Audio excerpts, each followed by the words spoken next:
Failure ये एक ऐसा शब्द है जिसे सुनकर हम डर से जाते हैं, नेगेटिव इमोशन से भर जाते हैं।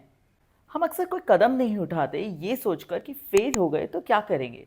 सक्सेसफुल लोग जानते हैं कि टाइम एंड एफर्ट लगता है अपने गोल्स अचीव करने में, और उनका ये भी मानना है कि failures are the best teachers.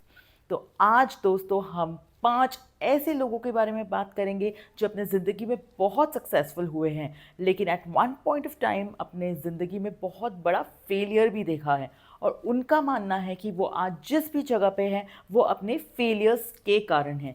सो आइए समझते हैं कि उन्होंने अपने इस फेलियर्स को कैसे पार किया और कैसे अपने ज़िंदगी में इतने कामयाब हुए। सबसे पहले बात करेंगे थॉमस अल्वा एडिसन के बारे में। क्या आप जानते हैं उन्हें क्लास का सबसे डम बच्चा माना जाता था। उनका माइंड हमेशा यहाँ वहाँ भटकता रहता था। क्या आप जानते हैं जब वो अपना लाइट बल्ब बनाने का एक्सपेरिमेंट कर रहे थे तो कितनी बार वो फेल हुए, लेकिन हर बार वो जब भी फेल होते वो ये कहते कि मैं फेल नहीं हुआ, बल्कि मैंने सक्सेसफुल होने के 10,000 और नए तरीके सीखे हैं। ये लाइफ को देखने का कितना बेहतरीन तरीका है। That's fantastic isn't it. दूसरे जिसके बारे में बात करने वाली हूँ उनका नाम है एल्बर्ट आइंस्टाइन। सो दोस्तों, अगर आज मैं आपसे कहूँ कि आप एक जीनियस का नाम बताओ तो आप सभी एल्बर्ट आइंस्टाइन का नाम लेंगे। सही बात है। हमारे फेवरेट एल्बर्ट आइंस्टाइन को बचपन में स्पीच इश्यूज थे, यहाँ तक कि उनको क्लास में मेंटली अनवेल का दर्जा दे दिया गया था। पूरे एक स्कूल के बच्चों ने उनको बॉयकॉट कर दिया था।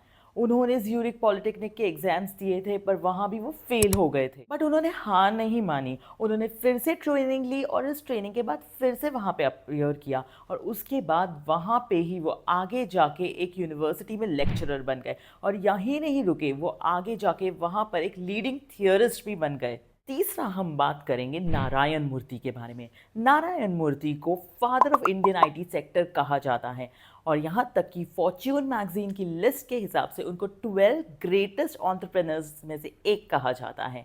क्या आप जानते हैं उनकी सबसे पहली कंपनी का नाम था सॉफ्ट्रॉनिक्स, जो केवल 1.5 साल के अंदर अंदर फेल हो गई। फिर 1981 में उन्होंने अपनी कंपनी इन्फोसिस स्टार्ट की। वहाँ पे उन्होंने वो कंपनी को किस से स्टार्ट किया? केवल 6 आईटी प्रोफेशनल्स के साथ। क्या आप मान सकते हैं? और उसका कैपिटल कितना होगा क्या आप जानते हैं?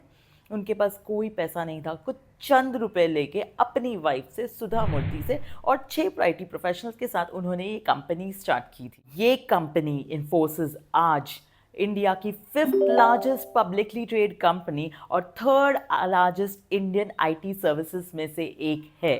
फोर्थ सेलिब्रिटी जिनके बारे में हम बात करने वाले हैं वो है मिस्टर अमिताभ बच्चन।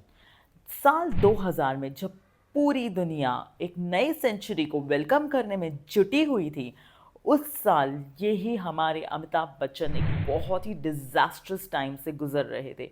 उनके पास ना पैसा था, ना मूवीज़ थी, यहाँ तक कि उनकी खुद की company millions of legal cases में फंसी हुई थी। और इस दौरान अमिताभ बच्चन अपने लेट 50s में थे। ये 1999 की बात है जब अमिताभ बच्चन की company Amitabh Bachchan corporation limited बहुत बड़े लॉस से गुजर रही थी, और उनकी कंपनी को सिक कंपनी घोषित कर दिया गया था। उनकी फ्रेंड्स और फैमिली ने उनको इस कंपनी को बंद करने के लिए कह दिया गया था। अमिताभ बच्चन कहते हैं कि वो टाइम उनका इतना बुरा था कि वो आज तक सोच नहीं सकते थे। उनका घर तक दांव पे लगा हुआ था।